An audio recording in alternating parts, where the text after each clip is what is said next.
Hey guys, generic review channel here, back with another review. You might have thought I was dead. I'm not actually dead. I'm still very much alive.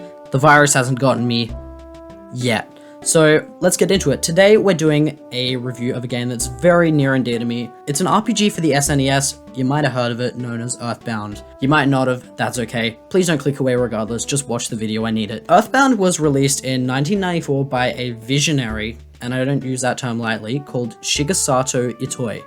And Itoi's vision with this game essentially was to push what a video game could be. There were a lot of other genres that sort of looked down on video games as this thing that was lesser in the era when this thing came into fruition. Surprisingly, it was actually poorly received initially in the West, in the 90s, sales-wise, critic-wise, I guess, but it's steadily over the years built up a cult following. I myself am part of this cult following because in high school I played this game for the very first time, but then revisited it for this review. So I guess what I'm thinking going into this is, will it hold up the second time around, or is it just kind of gonna fall flat? Before we get into that, make sure to subscribe, like, share this video around, check out all my other videos, just watch them, put them on repeat, do all that beautiful shit, and I love you guys. So let's get into it. So the first thing that really strikes you and will kind of stick with you through the whole game is the music. It immediately feels genuinely just funky and boppy, and even though it's not orchestrated, it somehow feels ahead of its time, I guess. It's like, it gives you this vibe that's very unique to the experience that you're partaking in. It can be very nostalgic and, makes me feel warm. Even the first time I played this, I was hearing tracks and I felt like I'd heard them before. Of course I hadn't, because why would I have? I hadn't played it. But they're also incredibly catchy, and they can be hype, they can be sad, they can be whatever you want them to be, and there's so much love and care put into the music in this game. The battle system here is inspired by, other RPGs of this era, but something that really makes it stand out is the rolling HP mechanic, which keeps things pretty fresh. So basically with this mechanic, speed on the player's part is factored in here as a part of reaching victory, because you kind of have to make split-second decisions like, oh, your character's about to faint, what are you going to do? What are you going to sort of think of something that wasn't in your strategy, but you're like, I'm going to do it because it's what's necessary to save this character from, just blacking out. So yeah, very much interesting there. The four main characters that you use have similar skill sets to the RPG tropes that they're kind of based on. Ness is an all-rounder, because he's sort of just there the entire game. He's the player's avatar, I guess. Paula is more of a mage type character. Jeff relies more on items than side attacks. Whenever I say side attacks, by the way, that's pretty much just spells in this game. And Pooh, his name's Pooh. So he's strong and defensive, and he's kind of affected differently by healing and equipped items. It's very interesting to see. Another thing about the battles here is the presentation of battles. Basically what it is they could have just done something like not having a background, just whack the enemy there, the health, yada yada, but the colored psychedelic backgrounds that they chose to use really just make the game pop. And I think, yeah, they're not realistic to where you actually are geographically or anything, but they fit with the music and they're just kind of pretty. They're just pretty to look at. The conditions being common colds, homesickness and such make this a very relatable and low yet also high stakes game. Because of that whole suburban motif that it's got going for it, it's really cool. Auto wins are fun and save time. Auto wins are pretty much what happens is you run up to an enemy, you're strong, you've leveled up, you've fought a few of those enemies before, and you just win. You win automatically. And I think you don't get a lot of XP, but it just saves you from, select an attack for all my characters, alright, move on. It saves time. I like it. A HP counter for enemies is sort of the only thing that I think would have been really good in this game, because sometimes you're just giving an onslaught of attacks and you're like, oh my god, when is this gonna end? Like, am I even making a dent in this character? But I guess this could be chalked up to, it's lacking because it's of its time. But that's really the only thing that I could even critique about this battle system, because it's just that good. In terms of the world design, every city and location has its own kind of vibe thanks to, the layout, the color, and just, as I said before, the music. The color in this game is vibrant and it just looks gorgeous even after all these years. It hasn't aged a day, honestly. I think that's mostly thanks to a really strong aesthetic in terms of the offbeat sort of style that they were going for, and it still works. The economy here is a very engaged kind of experience because like buying equipment is almost essential to get stronger. Basically what that means is that you're gonna be buying equipment every single time that you go into a new town, because otherwise you're most likely gonna get the floor mopped with you. It's very much essential. You also gotta buy some, you know, items to ration and keep looking at your finances to make sure you can heal, go to hotels and whatnot, hospitals.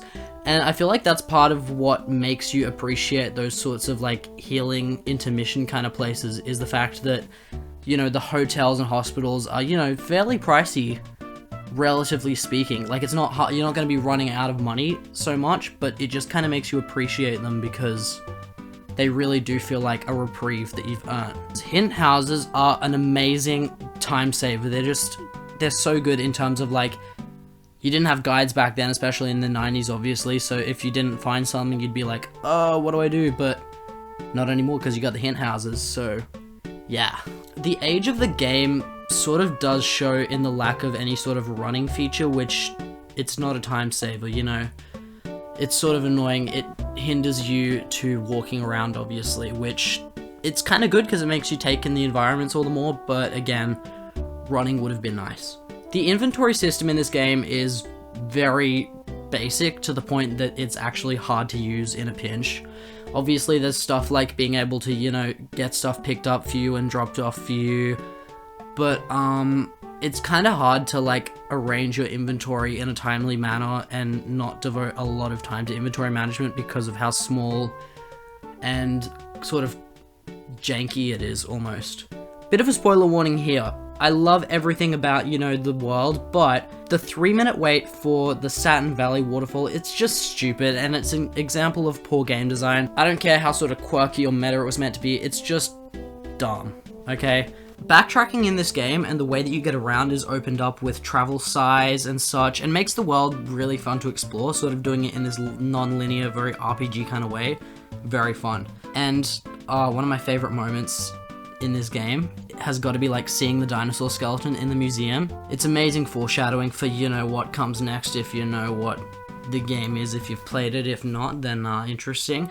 And the town of Moonside is very standout for me because it's an amazing depiction of sort of dreams and like illogical statements. It's really fun. So in terms of the story and the game as a whole, I've got to say that it's incredibly funny and meta on both like the ideas of what an RPG should be, as well as being what a coming of age tale should be. It still excels at actually being both of these things, despite the fact that it sort of does it in a very it kind of way, I suppose.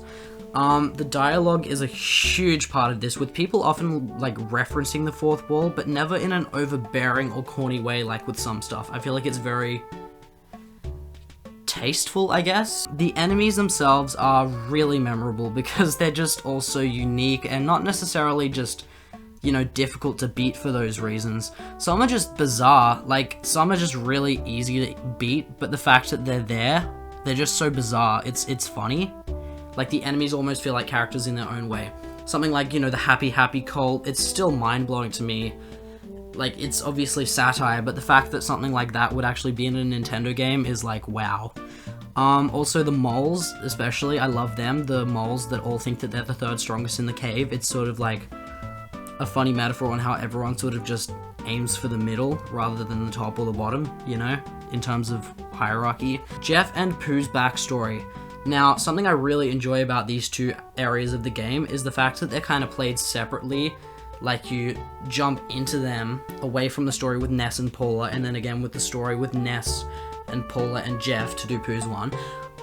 But the only thing I can say, like, I love everything about these sort of short sections, but that's exactly what they are. They're very short, and I think they could have sort of drawn it out a little more and almost maybe put them earlier in the game before you run into the issues where you need these characters. I think it would have been really cool to sort of see everyone grow at once and even give Paula a little bit of an arc. I think that would have been cool.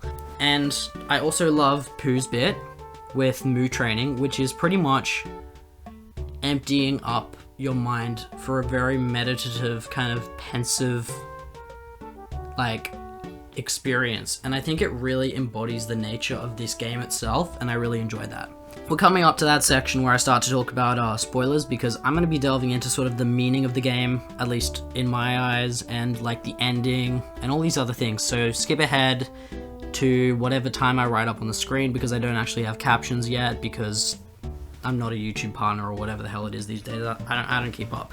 But this game can get incredibly disturbing and creepy, especially towards the end arc, almost in a bizarre way, because it's like, it's a kid's game, but the amount of subtle, you know, double entendres, and the ending just gets so dark to the point that it's like, Jesus.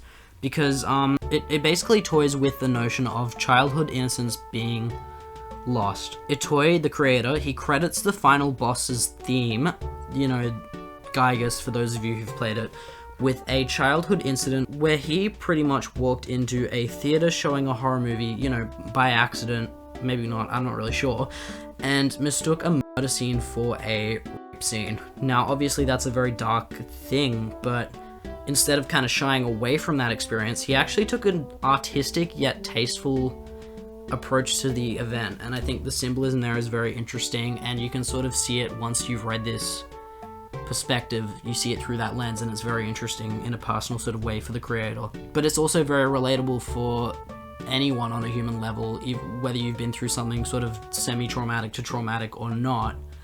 Everyone sort of has these points where they lose childhood, and I think that's kind of a very universal thing that it explores. The ending is my favorite part, because it involves Paula praying in the midst of a literally terrifying encounter with the big bad of the game.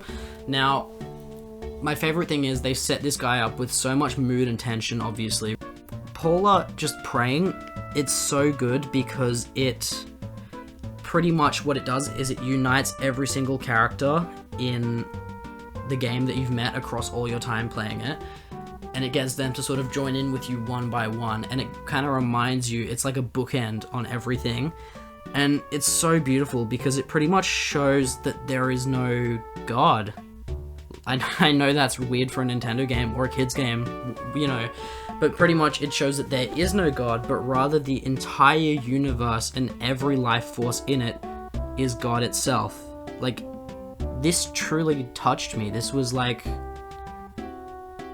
intense, but it was incredible for a video game. So, sort of summing up on everything, the game is even better the second time around, and oh my god, it is a masterpiece, and proved decades ago that certain video games should be considered as high art. The world is incredible to explore, and the level of charm and storytelling packed into that world is just amazing. This game would have to get an 8 out of 10 from me.